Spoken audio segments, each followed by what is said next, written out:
আসসালামু আলাইকুম ওরহমতুল্লাহি ওবারকাতুহ। সূরাতুল ফালাক আজকের এই ভিডিওটিতে আমরা সহি শুদ্ধ করে শিখব বাংলা অর্থ সহ ইনশাআল্লাহ। ভিডিওটি শেষ পর্যন্ত দেখবেন, আশা করি ভালো কিছু আমরা শিখতে পারবো।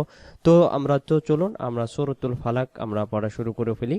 সূরাতুল ফালাক মক্কায় অবতীর্ণ। আয়াত নাম্বার ১, আয়াত নাম্বার হলো ৫, রুকু নাম্বার ১। পবিত্র কুরআনুল কারিমে সূরাতুল ফালাক হলো ১১৩ নম্বর সূরা সূরাতুল ফালাক। পবিত্র আল কুরআনুল কারিমের ১১৪টি সূরা, পরে সূরাটি সমাপ্ত। তো আমরা সূরাতুল ফালাক দিয়ে যারা আমরা নামাজ পড়ি, আমরা যে উচ্চারণগুলো ভুল করি বাংলা দিয়ে উচ্চারণ শেখার কারণে, আমরা শুনে শুনে আজকের এই ভিডিওটি আরবি দেখে দেখে আরবি পড়াটা সহি শুদ্ধ করে শিখবো, সাথে অর্থও শিখবো ইনশাআল্লাহ। আউযু বিল্লাহি মিনাশ শাইতানির রাজিম। বিসমিল্লাহির রহমানির রহিম। قل أعوذ برب الفلق قل أعوذ برب الفلق قل قل আমার সাথে সাথে মাশক করবেন। قل قل প্রথম শব্দটা قل, কুল কুল না, قل أعوذ أعوذ। আমরা যদি বলি আউযু, তাহলে এখানে আইন অক্ষরটা বাদ চলে যাবে, তখন উচ্চারণ হবে হামজা ওয়াও জবর আও, তাহলে এখানে আইন অক্ষর বাদ চলে যাবে, এখানে উচ্চারণ হবে আ উ আ উ দাল পেশ যু আউযু বিরাব্বিল ফালাক। কুল আউযু বিরাব্বিল ফালাক। ফালাক ফালাক ফালাক, শুরু থেকে কুল আউযু বিরাব্বিল ফালাক। বিরাব্বিল উচ্চারণ করব না, বিরাব্বিল ফালাক। উচ্চারণের অর্থ হলো, বলো আমি আশ্রয় প্রার্থনা করছি উষার রবের কাছে। মিং শাররি মা খলাক। মিং শাররি, এখানে নুন সাকিনের বাম পাশে শিন অক্ষর আছে, এখানে মিন উচ্চারণ না হয় মিং শাররি মা খলাক। মা খলাক, মা খালাক আমরা বলবো না, মা খলাক উচ্চারণ করব। মিং শাররি মা খলাক। কুল আউযু বিরাব্বিল ফালাক মিং শাররি মা খলাক। মা খলাক মিং শাররি মা খলাক। ওয়ামিং শাররি, এই শব্দটা একই, শুধু ওয়া লাগিয়ে দেব। ওয়ামিং শাররি গাসিকিন গাসিকিন। ওয়ামিং শাররি গাসিকিন। গয়নের জবরটাকে আমরা এক আলিফ টানবো, জবর বামে আলিফ থাকলে জবরটাকে এক আলিফ টেনে পড়তে হয়, এজন্য আমরা বলবো গাসিকিন। ইযা ওয়াকাব ইযা ওয়াকাব। দ্বিতীয় নাম্বার এবং তৃতীয় নাম্বারের অর্থ হলো, তিনি সৃষ্টি করছেন তার অনিষ্ট থেকে, তিনি যা সৃষ্টি করছেন তার অনিষ্ট থেকে।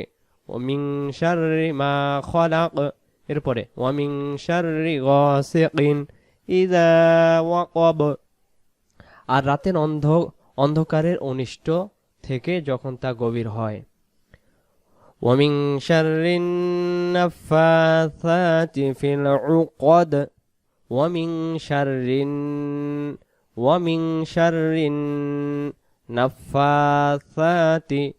নাফাসাতি ফিল উকদ। ফিল উকদ ফিল উকদ ফিল উকদ ফিল উকদ ফিল উকদ। উকাত হবে না, উকদ উকদ, শেষে দয়ের উচ্চারণ ভেসে উঠবে বাংলাতে। ওয়ামিং শাররিন নাফাসাতি ফিল উকদ। ওয়ামিং শাররি হাসিদিন ইযা হাসাদ। ওয়ামিং শাররি হাসিদিন ইযা হাসাদ। ইযা হাসাদ। ওয়ামিং শাররি হাসিদিন ইযা হাসাদ। এখানে ওয়ামিং উচ্চারণ হবে। এই যে তিন শব্দ, আমরা চার শব্দ দেখতেছি, মিং মিং শাররি, এখানে এই জায়গায় এবং এই জায়গা এবং এই জায়গা এবং শেষের যে আয়াতের অংশ, প্রত্যেকটি জায়গায় নুন সাকিনের বাম পাশে ইকফার অক্ষর শিন রয়েছে। এই ইকফার অক্ষর শিন থাকার কারণে নুন সাকিনের বাম পাশে, এই জন্য মিনটাকে মিং পরে পড়তে হচ্ছে।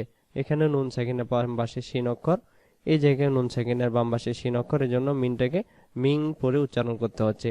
মিং মিং ومن شر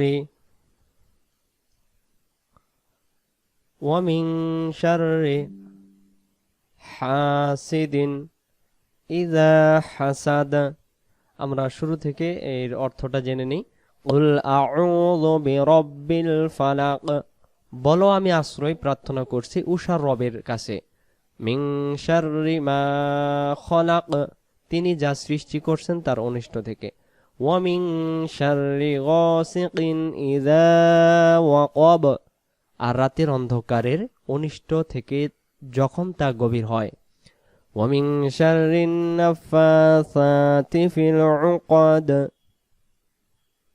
আর গিরার ফু দানকারী নারীদের অনিষ্ট থেকে ওয়া মিন শাররি হাসিদিন ইযা হাসাদ আর হিংসুকের অনিষ্ট থেকে যখন সে হিংসা করে পবিত্র কোরআনুল কারিমের এই সূরাটি যখন নাজিল হয়েছিল রাসূল সাল্লাল্লাহু আলাইহি সাল্লামকে একজন পাদ্রী মহিলা যেগুলো মানুষকে জাদুটনা করে থাকে বানটনা রাসূল সাল্লাল্লাহু আলাইহি সাল্লামকে করেছিলেন একটি মাথার চুলের অংশকে 11টি গিঁঠের মাধ্যমে রাসূল সাল্লাল্লাহু আলাইহি সাল্লাম দীর্ঘদিন ধরে অসুস্থতায় ছিলেন জিবরাইল আলাইহিস সালাম রাসূল সাল্লাল্লাহু আলাইহি সাল্লামের কাছে আসলেন রাসূল সাল্লাম অসুস্থ এমন অবস্থায় আল্লাহ সুবহানাহু ওয়া তাআলা সূরাতুল ফালাক এবং সূরাতুন নাস অবতীর্ণ করে একটি একটি করে আয়াত পড়ে এবং ওই চুলের গিঁটগুলো একটি একটি করে খুলে যায় এরপরে রাসূল সাল্লাল্লাহু আলাইহি ওয়াসাল্লাম এই পবিত্র কোরআনুল কারিমে সূরাতুল ফালাক এবং সূরাতুন নাস এককালীন এক সময় অবতীর্ণ হওয়ার কারণে আল্লাহ রাসূল সাল্লাল্লাহু আলাইহি ওয়াসাল্লাম সুস্থতা লাভ করেন যে কেউ যদি অসুস্থতায় ভোগেন